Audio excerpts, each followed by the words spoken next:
Hello everyone, সবাইকে স্বাগতম জানাচ্ছি। আমি অমিত কুমার আমার স্টুডেন্ট সিরিজের নতুন ভিডিওতে। আজকে আমি আপনাদের সাথে আলোচনা করতে চলেছি মেইন ট্যাগ সম্বন্ধে। তো চলুন আমরা শুরু করি।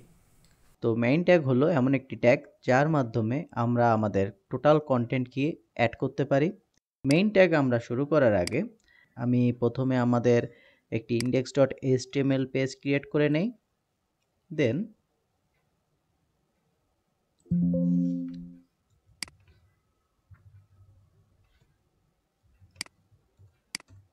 এরপর এই index.html কে আমাদের কোড এডিটরে এবং আমাদের যে ব্রাউজারে আমরা ওপেন করে নেই। এখন আমরা HTML এর বেসিক স্ট্রাকচারটা লিখব। তো এটি আমাদের HTML এর বেসিক স্ট্রাকচার।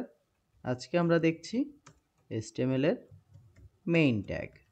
HTML এর মেইন ট্যাগ হলো এমন একটি ট্যাগ যার মাধ্যমে আমরা এখানে মেইন যে কন্টেন্টটি থাকবে সেই কন্টেন্টটিকে অ্যাড করব। আমরা মেইন ট্যাগ শুরু করতে গেলে প্রথমে আমরা স্টার্ট করব মেইন ট্যাগ দিয়ে এবং মেইন ট্যাগ দিয়ে শেষ করতে হবে। মেইন ট্যাগের ভিতরে আমরা বেশ কিছু ট্যাগ সেকশন আকারে রাখতে পারি, যেরকম আমরা সেকশন, ডিভ, H2, প্যারাগ্রাফ এরকম ট্যাগগুলিকে আমরা মেইন ট্যাগের ভিতরে অ্যাড করতে পারি। কিন্তু যে ট্যাগগুলি রিপিটেড হতে পারে বা যে কন্টেন্ট রিপিটেড হবে আমাদের HTML পেজের ভিতরে, সেগুলিকে আমরা মেইন ট্যাগের ভিতরে রাখবো না।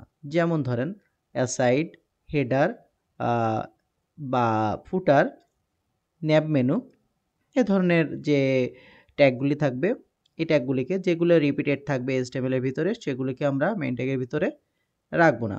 তো চলুন আমরা দেখি মেইন ট্যাগের কাজ করে কি করে। এখানে আমরা প্রথমে মেইন অ্যাড করলাম, মেইন ট্যাগ শুরু করলাম এবং মেইন ট্যাগ দিয়ে শেষ করলাম। এবং এর ভিতরে আমরা কি লিখতে পারি, আমরা হেডিং লিখতে পারি। তো এখানে আমরা হেডিং অ্যাড করলাম। তো এখানে লিখি দিস ইজ দ্য হেডিং। এরপরে আমরা একটি প্যারাগ্রাফ অ্যাড করি।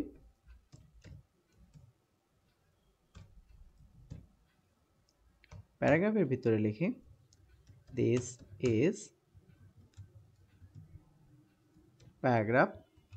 তো এই যে কন্টেন্টগুলো আমি অ্যাড করছি এখানে, এটি হচ্ছে আমাদের মেইন ট্যাগ। এভাবে শুরু করতে হবে এবং এভাবে শেষ করতে হবে। বাট এখানে আমরা এর ভিতরে হেডার বা ফুটার বা nav menu, navigation, nav menu, aside tag এই ট্যাগগুলিকে আমরা ব্যবহার করব না। আশা করি আমরা মেইন ট্যাগটি বুঝতে পেরেছি। এতক্ষণ সাথে থাকার জন্য অসংখ্য ধন্যবাদ। আশা করি ভিডিওটি ভালো লেগেছে আপনাদের। যদি ভালো লেগে থাকে অবশ্যই আমাদের পেজটিকে ফলো এবং সাবস্ক্রাইব করতে ভুলবেন না পরবর্তী ভিডিওগুলি পাওয়ার জন্য।